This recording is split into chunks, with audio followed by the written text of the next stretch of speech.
Vandag gaan ons kyk na bedrog deur die waarheid. Nou, die opskrif maak dalk nie sin nie, maar julle sal dit gou verstaan. Die meeste gelowiges in die Skepper glo dat die Bybel die waarheid is. En hulle is korrek, as die Bybel nie besoedel is nie. Hebreërs 10:26 For if we sin purposely, after we have received the knowledge of the truth, there no longer remains a slaughter offering for sins. So wat Jehovah hier sê, is dat as ons die waarheid het, die Bybel, en ons dan nog steeds moedswillig sondig deur die verkeerde dinge te doen, daar nie meer vergifnis kan wees vir daai sonde nie.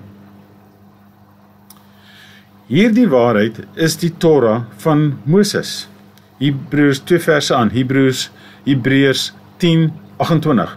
Anyone who has disregarded the Torah of Moshe dies without compassion on the witness of 2 or 3 witnesses. Nou, daar het ons nou 'n baie duidelike beeld. Ekskuus tog. Ons het die waarheid in die woord van ons Hemelse Vader, en ons het die Christelike tradisies, wat nie in lyn val met die woord van ons Hemelse Vader nie. Nou, hoe werk dit? Wel, die beste leuen is die leuen wat naaste aan die waarheid is. Die Christelike Bybel is die instrument wat die duiwel gebruik om 2 miljard Christene te mislei. En ons gaan kyk hoe hy dit doen in die volgende paar video's. Hoe werk misleiding? Ons lees James 1 vers 14 en 15. But each one is enticed when he is drawn away by his own desires and trapped. Then, when desire has conceived, it gives birth to sin.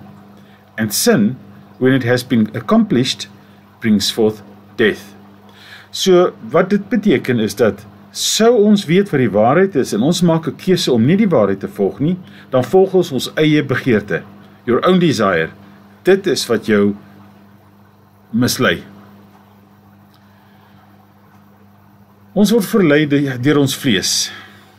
Ek het baie Christene getuig, en al besef hulle Kersfees is nie die geboortedag van ons Messias nie, wil hulle dit steeds bly vier terwille van die kinders, of vir die gesellige Kersgevoel, die musiek, die geskenke, die Kersboom, die liggies ensovoorts, want dit is lekker. Dan maak die waarheid nie saak nie. Maar Kersfees is 'n leuen. Die vetrooi man is 'n leuen. Terwyl ek by die kerk gestaan en getuig het, was daar volwassenes wat vir die kinders vra, en wat het Kersvader vir jou gebring? Maar dis leuen op leuen, want Kersfees is 'n leuen. Kersvader is 'n leuen. En die Christene weet, hulle is sondaars. Maak dit dan reg om opsetlike sonde te doen? Jehovah waarsku ons dat julle pastore en julle dominees julle op 'n dwaalspoor sal lei. Ons lees in Jeremia 50 vers 6. My people have been wandering sheep.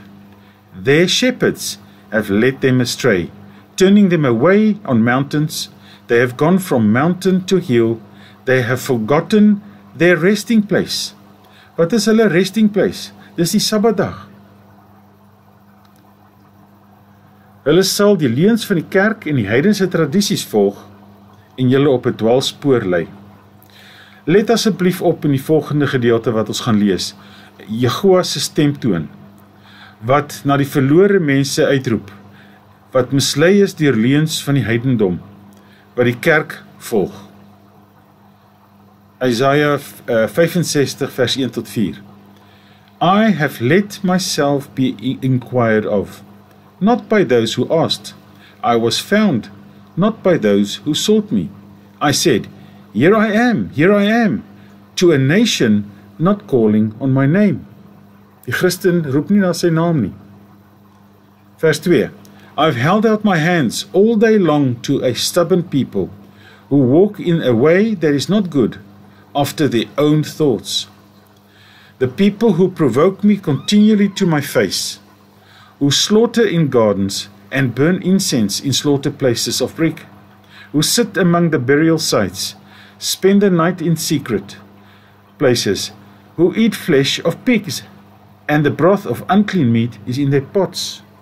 Jehovah sê dat die mense wat hom ignoreer, wat die verkeerde dinge doen deur onreine voedsel te eet, en wat hom nie op sy naam noem nie, dit is hulle wat an abomination maak teenoor hom. Hulle sal jou die Vader laat noem by die naam van 'n heidense God en heidense feeste vier. Jehovah waarsku ons in Malechi 2 vers 1 en 2 en 3. And now, O priests, this command is for you. If you do not hear, and if you do not take it to heart, to give esteem to my name, said Jehovah of hosts, I shall send a curse upon you, and I shall curse your blessings. And indeed, I have cursed them, because you do not take it to heart. See, I shall rebuke your seed, and scatter dung before your faces, the dung of your festivals, and you shall be taken away with it. Kan jy sien? Hy praat spesifiek hier met die geestelike leiers, die priests. Dit sal dan vandag die pastore en die dominees en predikante wees, wat sê, wat sy naam nie eer nie, en wat die vals feeste vier. Hulle aanbid eerder die vrugbaarheidsgodin van Paasfees, wat in Engels Easter is, en dan dit genoem is Ishtar. Dit is onmoontlik vir hulle om 3 dae en 3 nagte van Goeie Vrydag tot die eerste dag te kry. Maar dit maak nie vir hulle saak nie. Solank hulle 'n paaseier soektog kan doen en sjokoladekonijne by die werk kan of by die kerk kan eet vir die kinders se onthulwe, sê hulle.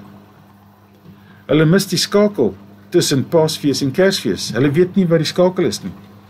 Paasfees gaan alles oor die vrugbaarheidsgodin wat deur die songod Nimrod bevrug is gedurende Paastyd, wat 9 maande later as die seun van die seungod gebaar het, waaroor julle in die kerk sing, want vir julle vandag 'n verlosser gebore, die seun van God. En sy naam is T-A-M-M-I-Z. Kyk na die kerkvensters en wat sien jy? Jy sien 'n man met 'n baard met die son agter sy kop. Dit is die songod. Wanneer aanbid hulle die songod? Op Sondag. Hulle baseer dus hul geloof op die verhaal van die geboorte van die Hebreëse Messias, maar hulle verander dit om by die Christelike teologie aan te pas. Hier is 'n woord van Jehovah vir die wat die waarheid weier en die regverdiges veroordeel wat probeer om hulle die waarheid te vertel. Spreuke 17:15. He who declares the wrong right and he who condemns the righteous, both of them are an abomination to Jehovah. Hier is nog 'n boodskap vir die Christen. Jeremia 7 vers 8 tot 10. See, you are trusting in false words which do not profit, stealing, murdering, and committing adultery, swearing falsely and burning incense to Baal, and walking after other mighty ones you have not known. And you came and stood before me in this house, which is called by my name, and said, we have been delivered, in order to do all these abominations. So wat dit hier sê is dat jy noem die Vader by die naam B-A-A-L, wat in Afrikaans H-E-R-E is, of in Engels L-O-R-D. So jy doen weg met sy naam, en jy claim dat jy die saligheid gaan beerwe. Hulle glo hulle word gered deur al hierdie heidense en Christelike tradisies te doen. Hulle is lief vir die leuns van die kerk. Ons lees in Jeremia 5 vers 31. The prophets have prophesied falsely, and the priests rule by their own hand, and my people have loved it so. And what are you going to do at the end of it? Neem die volgende waarskuwing ter harte, van Efesiërs 4 vers 14. So that we should no longer be children, tossed and borne about by every wind of teaching, by the trickery of men, in cleverness unto the craftiness of leading astray. Die duiwel is baie skerp en baie slim en hy weet net hoe om die dominees en predikante valslering te gee om die Christen te mislei. Jy sal nie jou predikant of pastoor op oordeelsdag kan blameer nie. Ezekiel 14 vers 10. And they shall bear the crookedness. The crookedness of the prophet is the same as the crookedness of the inquirer. Hier is 'n bietjie advies van Jehovah, van James 1 vers 25. But he that looked into the perfect Torah, that of freedom, and continues in it, not becoming a hearer that forgets, but a doer of work, this one shall be blessed in his doing of the Torah. En streef daarna om perfek te wees voor Jehovah. Ja, perfek, om in sy woord te leef. 1 Timotheus 6 vers 14.